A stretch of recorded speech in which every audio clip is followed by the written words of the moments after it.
Hi, it's day 109 of the Travel Agency in a Year podcast. And how the hell does a travel advisor strategize for their business?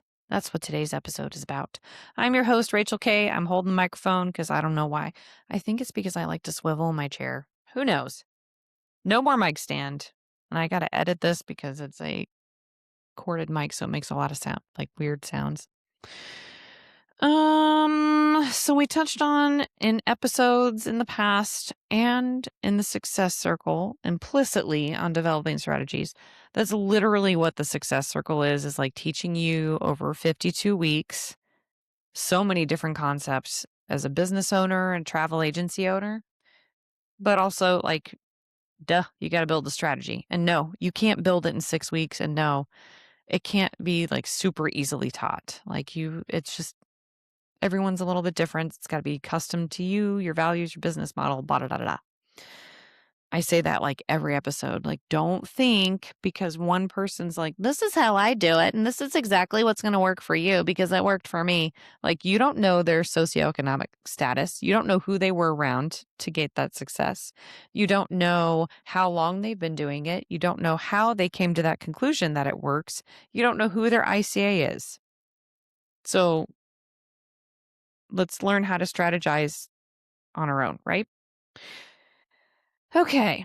So the following episodes are going to be expanding on each one of these. And some of these I've done episodes on, like a little more thorough in the past. But I will do episodes for each one of these moving forward. So number 1 is niche specialization. This is an excellent way to develop strategy in your business.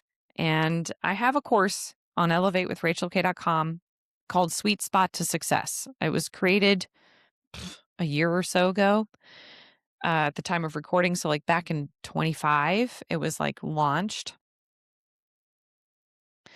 And it goes much deeper in that course. And so I'm going to talk about this a little bit in this episode, and I'm going to go further in than simply like just do destination weddings.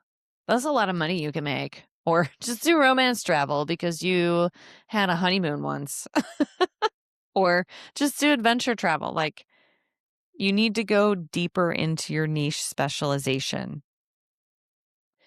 If you are highly specialized in your niche, you know exactly what products, essentially, like tours, cruise lines, resorts, align with your specialization, how they align with the people that you want to work with, your business values, your company values, and you don't have to have all the freaking noise out there that's like, well, you should book this now because it's trending.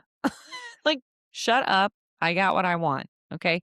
Like, a car dealership that wants to make a franchise deal with Honda will stay Honda until further notice, but they will specialize in selling Honda. They may expand to Honda and like Mazda. I don't know why, but maybe they do.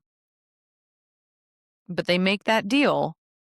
And this is an example in the beginning of the Sweet Spot to Success course. Like, you can be a buy here, pay here that just takes whatever junk comes your way and be like, okay, whatever, take it, sell it. You could make a lot of money, or you could be like more specialized. Another example that I use in that course is McDonald's doesn't serve filet mignon because they don't cater to people who want filet mignon for lunch. Conversely, a Michelin star restaurant doesn't have mac sauce because they don't cater to people who want to go through a drive-through for their lunch. You should be doing the exact same thing with your travel agency. Okay? And again, it's not just I do destination weddings or I do romance travel or I do adventure travel. It goes so much deeper than that. And we'll talk about it in more in depth tomorrow. Today, we're just going to go over all the different strategies that you need to be considering to build your travel business. Your online presence, your digital marketing. So I'm a big fan of both digital and in-person marketing. But these are all so tied together too, because if you specialize in destination weddings and It's 2026 at the time of recording this episode.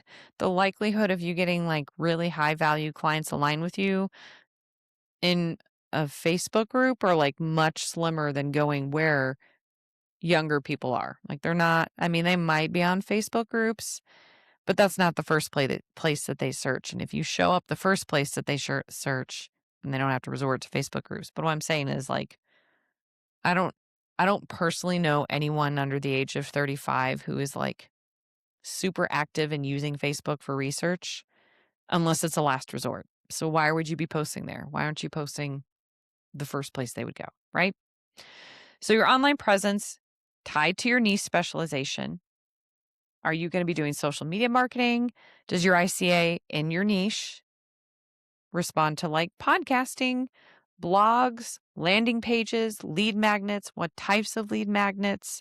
You can create a whole digital marketing strategy based on your niche and based on your ideal client avatar. Please do not base your social media marketing or online presence on what you think, like what you would want, because you are not your ideal client.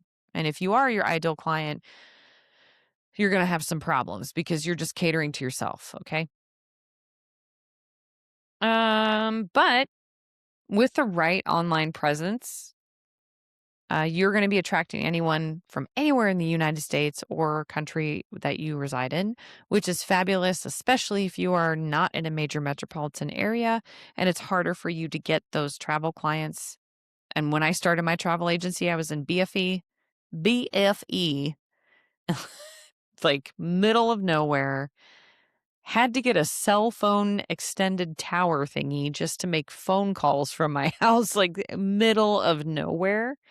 But I knew I had to do social media, build that presence to get my destination wedding couples because the socioeconomic status of those around me, the overall demographics, they were not aligned with what I wanted to offer in any capacity. So I was like, all right, I got to go to social media. So social media is super important, especially if you know your ICA is nowhere in your vicinity. Okay, relationships and partnerships. These can be suppliers. These can be complementary local businesses. I did a whole episode on that. If you do adventure travel, a complementary business partner could be like a company that offers rock climbing or scuba diving, something like that, like in your area. Skydiving. You could partner together. It builds a high val. Oh my gosh. Back it up. It builds a high value referral network. If you have like complementary local businesses and word of mouth advertising is the most trusted advertising, not hiring someone to spam all over social media pretending to be your client, but actual referrals from real clients is what is amazing.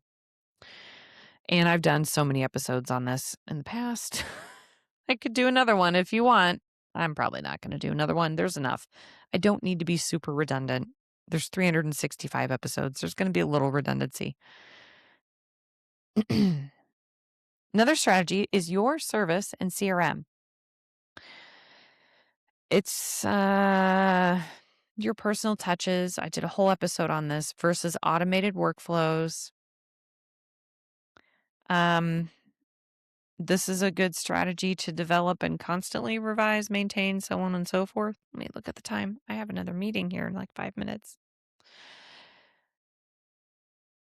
But it's good to have a strategy on how you serve your clients, how your CRM operates for your clients. It helps you reinforce any boundaries that you may have, and you can strictly outline everything. So that will protect you if there are any issues in the future. And your CRM, you don't, I mean, I know a lot of advisors like to do CRMs because they are functional for them, and that is super important. How functional is your CRM for your client as well?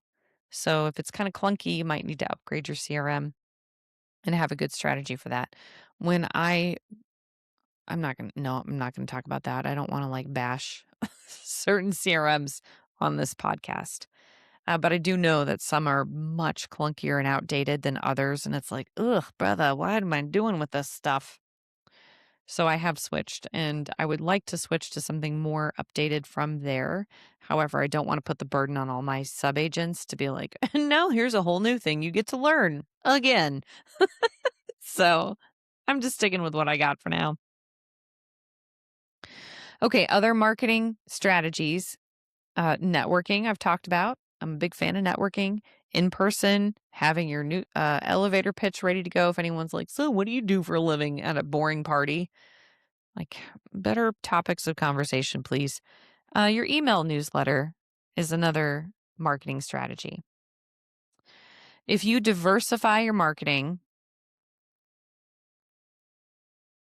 and where you show up, and I'm not saying be on every single platform, I am saying like build those personal relationships, like I mentioned in the service aspect, do some networking, do no more than 3 social media platforms, no more than 3. I'm not saying exactly 3, just no more than 3. And when you scale enough to where you can hire people to do everything for you, then do more. Great. But when you're by yourself, no more than 3, please, is my recommendation. You do you. But if you diversify where you show up, then you have a higher likelihood of repeat referral business, good new clients that are aligned with your ideal client avatar. So, those are 5 different strategies you can develop for your travel business as a travel advisor. And if you haven't been paying attention, they all kind of work with each other. And that's like why I said the success circle, the travel agency in your podcast is all about like developing all of these very thoroughly. Very thoroughly. Why am I so nasally? It's fine.